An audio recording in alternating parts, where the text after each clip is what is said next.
ഇന്ന് ദിവസം 164. ഇന്ന് വായിക്കുന്ന ദൈവവചന ഭാഗങ്ങൾ: 1 രാജാക്കന്മാർ അധ്യായം 14, 2 ദിനവൃത്താന്തം അധ്യായം 14, 15, ഉത്തമഗീതം അധ്യായം 3. 1 രാജാക്കന്മാരുടെ പുസ്തകത്തിൽ നിന്ന് അധ്യായം 14. ജെറോബോവാമിന് ശിക്ഷ. അക്കാലത്ത് ജെറോബോവാമിൻ്റെ മകൻ അബിയ രോഗബാധിതനായി. ജെറോബോവാം ഭാര്യയോട് പറഞ്ഞു, നീ എഴുന്നേറ്റ് എൻ്റെ ഭാര്യയാണെന്ന് അറിയാത്ത വിധം വേഷം മാറി ഷീലോയിലേക്ക് പോവുക. ഈ ജനത്തിന് ഞാൻ രാജാവായിരിക്കണം എന്ന് പറഞ്ഞ അഹിയ പ്രവാചകൻ അവിടെയുണ്ട്. 10 അപ്പവും കുറെ അടയും 1 ഭരണി തേനുമായി നീ അവൻ്റെ അടുക്കൽ ചെല്ലുക. കുട്ടിക്ക് എന്ത് സംഭവിക്കുമെന്ന് അവൻ പറയും. അങ്ങനെ അവൾ ഷീലോയിൽ അഹിയയുടെ വസതിയിലെത്തി. വാർദ്ധക്യ നിമിത്തം കണ്ണ് മങ്ങിയിരുന്നതിനാൽ അവന് കാണാൻ സാധിച്ചില്ല. ജെറോബോവാമിൻ്റെ ഭാര്യ തൻ്റെ രോഗിയായ പുത്രനെക്കുറിച്ച് ചോദിക്കാൻ വരുന്നെന്നും അവളോട് എന്ത് പറയണമെന്നും കർത്താവ് അഹിയയെ അറിയിച്ചു. വേറൊരുവളായി ഭാവിച്ചുകൊണ്ടാണ് അവൾ ചെന്നത്. എന്നാൽ അവൾ വാതിൽ കടന്നപ്പോൾ കാൽപ്പെരുമാറ്റം കേട്ടിട്ട് അഹിയ പറഞ്ഞു, ജെറോബോവാമിൻ്റെ ഭാര്യ, അകത്ത് വരൂ. നീ വേറൊരുവളായി നടിക്കുന്നതെന്തിന്? ദുസ്സഹമായ വാർത്ത നിന്നെ അറിയിക്കാൻ ഞാൻ നിയുക്തനായിരിക്കുന്നു. നീ ചെന്ന് ജെറോബോവാമിനോട് പറയുക, ഇസ്രായേലിൻ്റെ ദൈവമായ കർത്താവ് അരുളി ചെയ്യുന്നു, ഞാൻ ജനത്തിൻ്റെ ഇടയിൽ നിന്ന് നിന്നെ ഉയർത്തി എൻ്റെ ജനമായ ഇസ്രായേലിൻ്റെ നായകനാക്കി. ദാവീദിൻ്റെ ഭവനത്തിൽ നിന്ന് രാജ്യം പറിച്ചെടുത്ത് ഞാൻ നിനക്ക് തന്നു. നീയാകട്ടെ എൻ്റെ കൽപ്പനകൾ അനുസരിക്കുകയും എൻ്റെ ദൃഷ്ടിയിൽ നീതി മാത്രം ചെയ്ത് പൂർണ്ണ ഹൃദയത്തോടെ എന്നെ അനുഗമിക്കുകയും ചെയ്ത എൻ്റെ ദാസൻ ദാവീദിനെ പോലെയല്ല. മാത്രമല്ല, നിന്റെ മുൻഗാമികളെക്കാൾ അധികം തിന്മ നീ പ്രവർത്തിച്ചു. നീ അന്യദേവന്മാരെയും വാർപ്പ് വിഗ്രഹങ്ങളെയും ഉണ്ടാക്കി എന്നെ പ്രകോപിപ്പിച്ചു. എന്നെ പുറന്തള്ളുകയും ചെയ്തു. ആകയാൽ ജെറോബോവാമിൻ്റെ കുടുംബത്തിന് ഞാൻ നാശം വരുത്തും. ഇസ്രായേലിൽ ജെറോബോവാമിലുള്ള അടിമകളും സ്വതന്ത്രരുമായ പുരുഷന്മാരെയെല്ലാം ഞാൻ വിച്ഛേദിക്കും. ജെറോബോവാമിൻ്റെ കുടുംബത്തെ ചപ്പുചവറുകൾ എരിച്ചു കളയുന്നത് പോലെ ഞാൻ പൂർണ്ണമായി നശിപ്പിക്കും. ജെറോബോവാമിൻ്റെ ബന്ധുക്കളിൽ ആരെങ്കിലും പട്ടണത്തിൽ വെച്ച് മരിച്ചാൽ അവരെ നായ്ക്കളും വെളിമ്പ്രദേശത്ത് വെച്ച് മരിച്ചാൽ ആകാശത്തിലെ പറവകളും ഭക്ഷിക്കും. കർത്താവാണ് ഇതരുളി ചെയ്തത്. എഴുന്നേറ്റ് വീട്ടിൽ പോവുക. നീ പട്ടണത്തിൽ കാലുകുത്തുമ്പോൾ കുട്ടി മരിക്കും. ഇസ്രായേൽ ജനം ദുഃഖമാചരിക്കുകയും അവനെ സംസ്കരിക്കുകയും ചെയ്യും. ജെറോബോവാമിൻ്റെ കുടുംബത്തിൽ അവൻ മാത്രമേ കല്ലറയിൽ സംസ്കരിക്കപ്പെട്ടുള്ളൂ. എന്തെന്നാൽ ഇസ്രായേലിൻ്റെ ദൈവമായ കർത്താവ് ജെറോബോവാമിൻ്റെ സന്തതികളിൽ അവനിൽ മാത്രം അല്പം നന്മ കണ്ടിരുന്നു. കർത്താവ് ഇസ്രായേലിൽ ഒരു രാജാവിനെ ഉയർത്തും. അവൻ ജെറോബോവാമിൻ്റെ ഭവനത്തെ ഉന്മൂലനം ചെയ്യും. ഇസ്രായേൽ അശേര പ്രതിഷ്ഠകൾ സ്ഥാപിച്ച് കർത്താവിനെ പ്രകോപിപ്പിച്ചതിനാൽ വെള്ളത്തിൽ ഞാങ്ങണാടുന്നത് പോലെ അവിടുന്ന് അവരെ അടിച്ചുലയ്ക്കുകയും താൻ അവരുടെ പിതാക്കന്മാർക്ക് നൽകിയ ആ ദേശത്ത് നിന്ന് അവരെ ഉന്മൂലനം ചെയ്ത് യൂഫ്രട്ടീസ് നദിക്കപ്പുറം ചിതറിച്ച് കളയുകയും ചെയ്യും. പാപം സ്വയം ചെയ്യുകയും ഇസ്രായേൽ കൊണ്ട് ചെയ്യിക്കുകയും ചെയ്ത ജെറോബോവാം നിമിത്തം കർത്താവ് ഇസ്രായേലിനെ കൈവെടിയും. ജെറോബോവാമിൻ്റെ ഭാര്യ തിർസായിലേക്ക് മടങ്ങി. അവൾ കൊട്ടാരത്തിൻ്റെ പൂമുഖത്തെത്തിയപ്പോൾ കുട്ടി മരിച്ചു.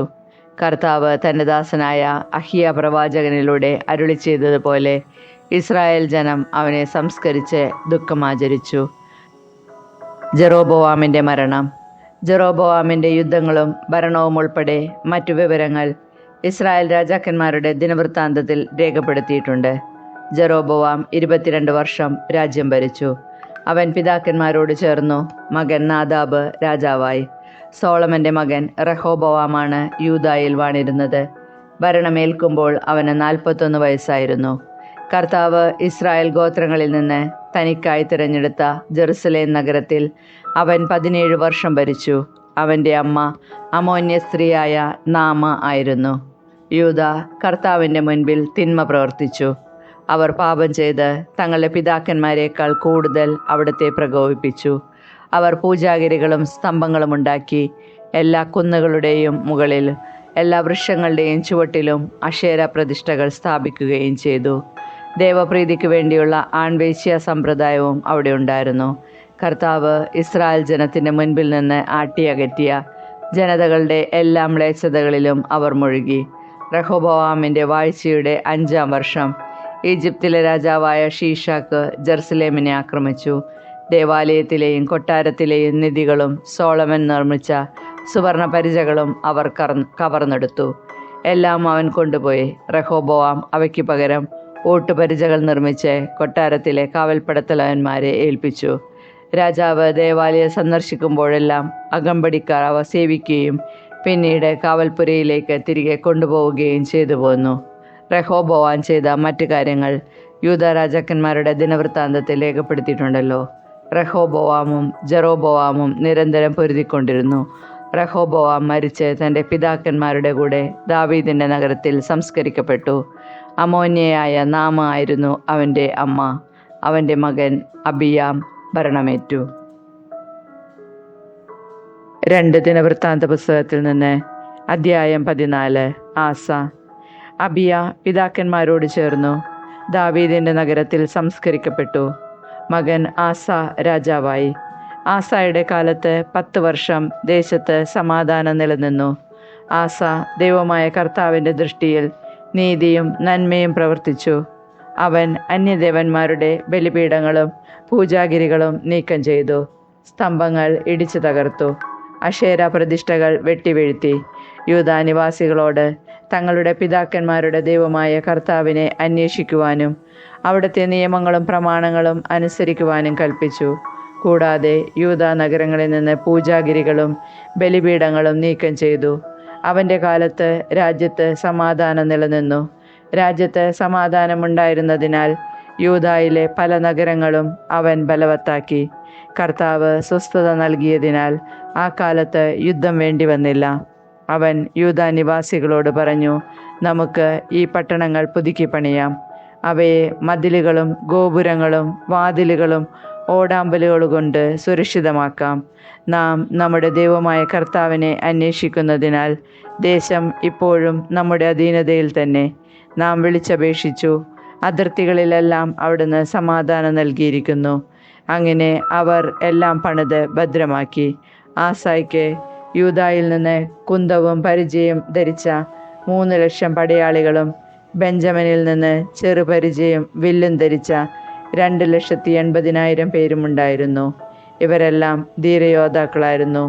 എത്യോപ്യനായ സേര 10,00,000 പടയാളികളും 300 രഥങ്ങളുമായി അവർക്കെതിരെ മരേഷ വരെ എത്തി. ആസ അവനെതിരെ പുറപ്പെട്ടു. ഇരുകൂട്ടരും മരേഷായിലെ സഫാത്ത താഴ്വരയിൽ അണിനിരന്നു. അപ്പോൾ ആസ തൻ്റെ ദൈവമായ കർത്താവിനോട് നിലവിളിച്ചു, കർത്താവേ, ബലവാനെതിരെ ബലഹീനനെ സഹായിക്കാൻ അവിടെ നിന്നല്ലാതെ മറ്റാരുമില്ല. ഞങ്ങളുടെ ദൈവമായ കർത്താവേ, ഞങ്ങൾ അങ്ങയിൽ ശരണം പ്രാപിക്കുന്നു. ഞങ്ങളെ സഹായിക്കണമേ. അവിടുത്തെ നാമത്തിലാണ് ഞങ്ങൾ ഈ വലിയ സൈന്യത്തിനെതിരെ വന്നിരിക്കുന്നത്. കർത്താവേ, അവിടെ നിന്നാണ് ഞങ്ങളുടെ ദൈവം. അങ്ങേക്കെതിരെ മർത്യൻ പ്രബലനാകരുതേ. ആസായുടെയും യൂദായുടെയും മുൻപിൽ കർത്താവ് എത്യോപ്യരെ പരാജയപ്പെടുത്തി. അവർ തോറ്റോടി. ആസായും കൂട്ടരും ഗരാർ വരെ അവരെ പിന്തുടർന്നു. ഒന്നൊഴിയാതെ എത്യോപ്യയിൽ എല്ലാവരും മരിച്ചു വീണു. അവർ കർത്താവിൻ്റെയും അവിടുത്തെ സൈന്യത്തിൻ്റെയും മുൻപിൽ തകർന്നു പോയിരുന്നു. അന്ന് യൂദാ സൈന്യം വലിയൊരു കൊള്ള നടത്തി. ഗരാറിന് ചുറ്റുമുള്ള സകല പട്ടണങ്ങളും അവർ തകർത്തു. അവിടുത്തെ നിവാസികൾ കർത്താവിനെക്കുറിച്ചുള്ള ഭയം നിമിത്തം പരിഭ്രാന്തരായിരുന്നു. യൂദാ സൈന്യം അവ കൊള്ളയടിച്ചു. ധാരാളം വസ്തുക്കൾ കരസ്ഥമാക്കി. മൃഗശാലകൾ നശിപ്പിച്ച് ധാരാളം ആടുകളെയും ഒട്ടകങ്ങളെയും കൈവശപ്പെടുത്തി. അവർ ജെറുസലേമിലേക്ക് മടങ്ങി. 2 ദിനവൃത്താന്ത പുസ്തകത്തിൽ നിന്ന് അധ്യായം 15. ദൈവത്തിൻ്റെ ആത്മാവ് ഒദേദിൻ്റെ മകൻ അസീറിയയുടെ മേൽ വന്നു. അവൻ ആസായുടെ അടുത്ത് ചെന്ന് പറഞ്ഞു, ആസ രാജാവേ, യൂദ ബെഞ്ചമിൻ നിവാസികളെ കേൾക്കുവിൻ. നിങ്ങൾ കർത്താവിനോട് ചേർന്നിരിക്കുന്നിടത്തോളം കാലം അവിടുന്ന് നിങ്ങളോട് കൂടെ ഉണ്ടായിരിക്കും. നിങ്ങൾ അവിടുത്തെ അന്വേഷിച്ചാൽ കണ്ടെത്തും. നിങ്ങൾ അവിടുത്തെ പരിത്യജിച്ചാൽ അവിടുന്ന് നിങ്ങളെയും പരിത്യജിക്കും. സത്യദൈവമോ പഠിപ്പിക്കാൻ പുരോഹിതനോ നിയമമോ ഇല്ലാതെ ഇസ്രായേൽ ദീർഘകാലം കഴിച്ചു. എന്നാൽ കഷ്ടതകൾ നേരിട്ടപ്പോൾ അവർ ഇസ്രായേലിൻ്റെ ദൈവമായ കർത്താവിങ്കലേക്ക് തിരിഞ്ഞു. അവർ അവിടുത്തെ അന്വേഷിച്ചു കണ്ടെത്തി. അന്ന് സകല ദേശങ്ങളിലും അക്രമങ്ങളും കലാപങ്ങളും നടമാടിയിരുന്നതിനാൽ ആരും സുരക്ഷിതരായിരുന്നില്ല. ദൈവം സകലവിധ ദുരിതങ്ങളും അവരുടെ മേൽ വരുത്തിയതിനാൽ ജനത ജനതയ്ക്കെതിരായും നഗരം നഗരത്തിനെതിരായും യുദ്ധം ചെയ്ത് ഛിന്നഭിന്നമായി. നിങ്ങൾ ധീരന്മാരായിരിക്കുവിൻ. നിങ്ങളുടെ കൈകൾ തളരാതിരിക്കട്ടെ. നിങ്ങളുടെ പ്രവൃത്തികൾക്ക് പ്രതിഫലം ലഭിക്കും. ഒദേദിൻ്റെ മകൻ അസറിയായുടെ പ്രവചനം കേട്ട് ആസ ധൈര്യപ്പെട്ടു. യൂദായിലും ബെഞ്ചമിനിലും എഫ്രായിം മലമ്പ്രദേശത്തും അവൻ പിടിച്ചടക്കിയ നഗരങ്ങളിലും നിന്ന് മ്ലേച്ഛ വിഗ്രഹങ്ങളെ നീക്കിക്കളഞ്ഞു. ദേവാലയ പൂമുഖത്തിൻ്റെ മുൻപിലുണ്ടായിരുന്ന കർത്താവിൻ്റെ ബലിപീഠം പുനരുദ്ധരിച്ചു. കർത്താവ് ആസായുടെ കൂടെ ഉണ്ടെന്ന് മനസ്സിലാക്കിയപ്പോൾ എഫ്രായിം, മനാസെ, ശിമയോൻ എന്നീ ഇസ്രായേൽ ഗോത്രങ്ങളിൽ നിന്ന് അനേകർ അവനോട് ചേർന്ന് അവൻ്റെ രാജ്യത്ത് താമസമാക്കി. യൂദായ്ക്കും ബെഞ്ചമിനും പുറമെ ഇസ്രായേലിൽ നിന്ന് കൂറുമാറി വന്നവരെയും ആസ വിളിച്ചുകൂട്ടി. ആസായുടെ 15-ാം ഭരണവർഷം 3-ാം മാസം എല്ലാവരും ജെറുസലേമിൽ സമ്മേളിച്ചു. തങ്ങൾ കൊണ്ടുവന്ന കൊള്ളമുതലിൽ നിന്ന് 700 കാളകളെയും 7000 ആടുകളെയും അന്നവർ കർത്താവിന് ബലിയർപ്പിച്ചു. തങ്ങളുടെ പിതാക്കന്മാരുടെ ദൈവമായ കർത്താവിനെ പൂർണ്ണ ഹൃദയത്തോടും പൂർണ്ണ ആത്മാവോടും കൂടി അന്വേഷിക്കുമെന്നും ഇസ്രായേലിൻ്റെ ദൈവമായ കർത്താവിനെ അന്വേഷിക്കാത്തവർ പുരുഷനോ സ്ത്രീയോ ബാലനോ വൃദ്ധനോ ആകട്ടെ വധിക്കപ്പെടണമെന്നും അവർ ഉടമ്പടി ചെയ്തു. ആർത്ത് വിളിച്ച് കൊമ്പും കുഴലും ഊതിക്കൊണ്ട് കർത്താവിൻ്റെ നാമത്തിൽ അവർ ശപഥം ചെയ്തു. യൂദ മുഴുവനും ഈ ശപഥത്തിൽ ആഹ്ലാദിച്ചു. പൂർണ്ണ ഹൃദയത്തോടെ പ്രതിജ്ഞ ചെയ്യുകയും പൂർണ്ണ മനസ്സോടെ കർത്താവിനെ അന്വേഷിക്കുകയും ചെയ്തു. അവിടുന്ന് അവർക്ക് ദർശനമരുളി എങ്ങും സ്വസ്ഥത നൽകുകയും ചെയ്തു.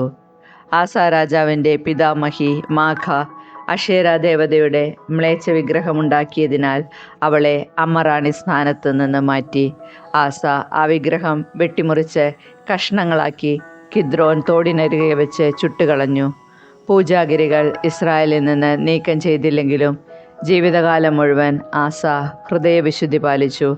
തൻ്റെ പിതാവും താനും കാഴ്ചവെച്ച സ്വർണവും വെള്ളിയും പാത്രങ്ങളും അവൻ ദേവാലയത്തിലേക്ക് കൊണ്ടുവന്നു. അവൻ്റെ 35-ാം ഭരണവർഷം വരെ യുദ്ധമൊന്നും ഉണ്ടായില്ല. ഉത്തമഗീതം അധ്യായം 3. എൻ്റെ പ്രാണപ്രിയനെ രാത്രിയിൽ ഞാൻ കിടക്കയിൽ അന്വേഷിച്ചു. ഞാൻ അവനെ അന്വേഷിച്ചു, കണ്ടില്ല. ഞാൻ അവനെ വിളിച്ചു, ഉത്തരം കിട്ടിയില്ല. ഞാൻ എഴുന്നേറ്റ് നഗരത്തിൽ തേടി നടക്കും. തെരുവീഥികളിലും തുറസായ സ്ഥലങ്ങളിലും എൻ്റെ പ്രാണപ്രിയനെ ഞാൻ തിരക്കും. ഞാൻ അവനെ അന്വേഷിച്ചു, കണ്ടില്ല. നഗരത്തിൽ ചുറ്റി നടക്കുന്ന കാവൽക്കാർ എന്നെ കണ്ടുമുട്ടി. എൻ്റെ പ്രാണപ്രിയനെ നിങ്ങൾ കണ്ടുവോ? ഞാൻ തിരക്കി. ഞാൻ അവരെ കടന്നുപോയതേയുള്ളൂ. അതാ എൻ്റെ പ്രാണപ്രിയൻ. ഞാൻ അവനെ പിടിച്ചു. എൻ്റെ അമ്മയുടെ ഭവനത്തിലേക്ക്, എന്നെ ഉദരത്തിൽ വഹിച്ചവളുടെ മുറിയിലേക്ക് കൊണ്ടുവരാതെ അവനെ ഞാൻ വിട്ടില്ല. മണവാളൻ.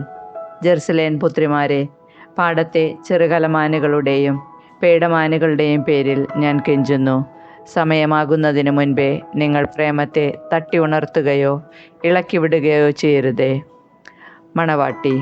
മീറയും കുന്തിരിക്കവും കൊണ്ട് വ്യാപാരിയുടെ സകല സുഗന്ധചൂർണങ്ങളും കൊണ്ട് പരിമളം പരത്തുന്ന ധൂപസ്തംഭം പോലെ മരുഭൂമിയിൽ നിന്ന് ആ വരുന്നതെന്താണ്? സോളമൻ്റെ പല്ലക്ക് തന്നെ. ഇസ്രായേലിൻ്റെ ശക്തന്മാരിൽ ശക്തന്മാരായ 60 പേർ അതിനെ അകമ്പടി സേവിക്കുന്നു. എല്ലാവരും ഖഡ്ഗധാരികൾ, എല്ലാവരും യുദ്ധനിപുണന്മാർ. രാത്രിയിൽ ആപത്ത് വരാതെ അവർ അരയിൽ വാൾ തൂക്കിയിട്ടിരിക്കുന്നു. സോളമൻ രാജാവ് ലെബനോനിലെ മരം കൊണ്ട് തനിക്കൊരു പല്ലക്ക് നിർമ്മിച്ചു. അവൻ അതിൻ്റെ തണ്ട് വെള്ളി കൊണ്ടും ചാരുന്നിടം സ്വർണം കൊണ്ടും ഇരിപ്പിടം ജെറുസലേം പുത്രിമാർ മനോഹരമായി നെയ്തെടുത്ത രക്താംബരം കൊണ്ടും പൊതിഞ്ഞു. സിയോൻ പുത്രിമാരെ, തൻ്റെ വിവാഹ ദിനത്തിൽ, ഹൃദയത്തിൽ ആനന്ദം അലതല്ലിയ ദിനത്തിൽ, മാതാവണിയിച്ച കിരീടത്തോടു കൂടിയ സോളമൻ രാജാവിനെ വന്ന് കാണുക.